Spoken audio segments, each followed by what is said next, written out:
Today's saga of the Holy Fuck soap opera picks up after the not-so-happy ending episode, where the recording was inadvertently left on and this extremely tender moment between Katherine and Krista was captured. Yeah. So, Krista, this was an incredibly brave choice, and you held it inside you to express it today on our podcast in such a powerful way. And what I really see in you is your commitment to help women and men and relationships heal by sharing the true vulnerability of who you are. And there were opportunities to talk about the side of myself, my patterns in the past on the podcast. Yeah. And there was something in me that was like, no, the story's not complete yet. I don't have the final piece. And it was really like, last night felt like the final piece. It did. And I can honestly say I still love him and who he is and what he's going through. And not from a victim standpoint of like, oh, if I get back to him, it's out of putting up with something that's below me. It's more out of recognizing that I've been him and I know I'm valuable. So if I know I've done that behavior and then I don't see myself as valuable, then how could I do that for him? Like, yeah, so if you condemn yourself, if you condemn him, you've condemned yourself. Exactly. And there's no healing in that. There's no healing. And so there was a moment where he was like, last night, maybe you should just leave because I feel you wanting to start attacking me. And he was right. I wanted to start going into that blah, blah, blah, blah, blah, blah. And I took a deep breath. Yeah, I took a deep breath and I'm like, I just looked at him and I said, I see you and I know you and I know that this action isn't the truth of who you are and I know it's a behavior that's happened and I love you. And we'll continue. I know that him and I will have more conversations about this because the only way for me to continue healing this for myself is to actually continue doing the healing work with him. If everything is projection, Krista, yes, then how you are with him is how you are with you. Yes.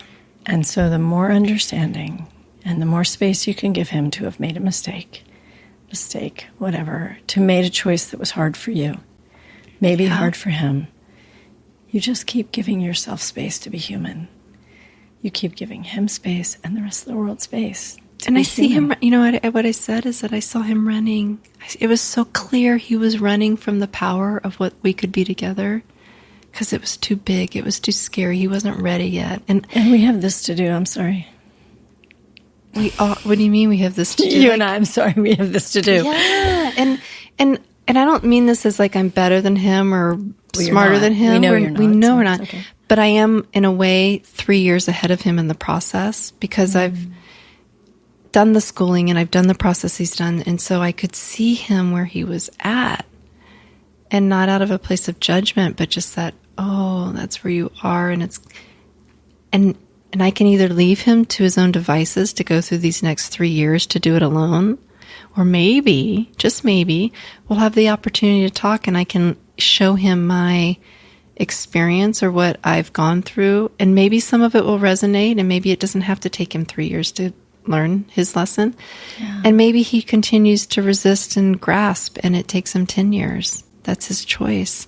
But what I see is a strong pattern of him running, and I've been the runner, and I'm not running anymore. I'm stepping in, and that's what I told him last night. Like, I had opportunity when I got scared to pull away from him, and I never did it. I always chose to step further in and inquire, and I didn't have to ask the question of him last night of, did you sleep with somebody? And there was a part of me that goes, I need to ask that question, and this is the first time I'm not scared of the answer because I know whatever the answer is has been divinely planned and programmed for me and my soul's growth, and I can handle it, and I'm love, and he's love, and I'm good. You are good, and that you just you're taking a position of strength and power and loving. And I just want to say that For me, the strongest position anyone can ever take in their life is the choice to love no matter what. And love is different than relationship. Love is different than partnership. Love means no matter what, I love you. It doesn't mean... As a human. It doesn't mean I'm going to share my bed with you. No. It doesn't mean I'm going to share my life with you or my stage with you or my friendship with you. It means I love you. And I value... And I value who you are. Yes. I understand that you're human and I am a human too. And I deserve forgiveness and so do you. And maybe when I really see the truth of what it is, there won't even be forgiveness between us because we will understand that this is just what happens. When we believe something, we act on it. And this was your action. And it's not coming from a place of bad or good. We take the morality out of the question and we just say, this is what I did based on what I was thinking. And what I was thinking was I needed something. Yeah, he needed something to feel better about himself in that moment. And I've been there. We've all been there. I was almost there the other night, a week ago, when he hadn't reached out to me in 5 days. There was an element of like, there's some guy wanting to like hit on me and do all of that. And I had a choice. Like, I wanted to punish him. Mm-hmm. Oh, let me just go be with this guy and I'll show him he can't not respond to me for 5 days. I mean, I really had that thought. Yeah. It was strong. It's aggressive, right? It was so aggressive. It's like, I'm going to fuck you Yeah, over. I'll fuck you up. Yeah. And I, in the past, would have done it. And I was so proud of myself. Yeah, I'm so proud of you, too. It was such a win for me. And I chose my loving, honestly, truly, for the first time, I chose my loving to go through this hurt. And even in the conversations last night and even in my way of holding it this morning, it's like, I'm just not choosing to go into the anger and the story around it. And I'm just choosing to send him love and send me love. And I even texted that to him. And I'm like, I'm just holding us both in this container of loving and healing light so that we can soften whatever this experience could have been. And that it has shrunk from 100% to maybe 50%. And maybe his next relationship will be 20%, whatever. For me, I'm at 5%. Well, it's interesting that you say that, Krista, because what I see and hear from you is that you're at 100% in your heart. You are fully in your loving with him and not in your life. And a few weeks ago, beginning of our season, I said something like, what if the truth is you can fuck whoever you want, but you have to be very careful who you choose to be in a relationship with. So you can love everyone. Yeah. And choose very carefully who you want to be in a relationship with in your life. And you are so precious. And you're so wise. And I so appreciate all of your words of wisdom to me. And, you know, when I talk about that tribe of women who showed up for me, I mean, you were this pillar who just sat there and was like, what do you need? And, like, you didn't allow me to run away with the bullshit story that I could take to him. And you did it with such a loving essence that I could hear you. If you would have said it in a different way, I would have been defensive. And you just know the perfect way to say things. And I just value all the time that you've taken in your life to learn those skills and to become that woman that can be with people in their suffering. Thank you. And not come down to their level in it. And to invite them to rise up to you. So I love you. Thank you, sweetheart. I love you too. And for me, what it feels like is that I'm just inviting us all into the field together.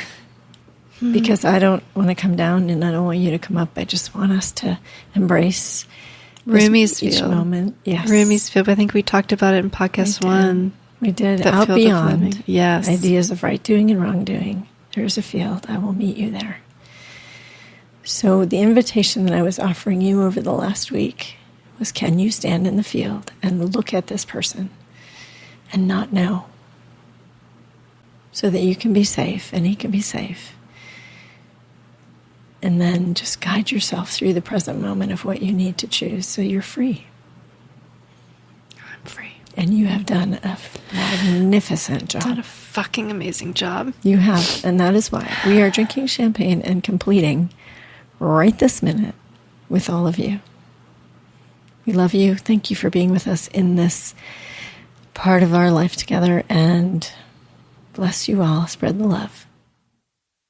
Stay tuned for tomorrow's episode of the Holy Fuck Soap Opera, where 2 weeks after the breakup, Krista discusses falling off her spiritual pedestal into the depths of pain, loss, anger, and grief.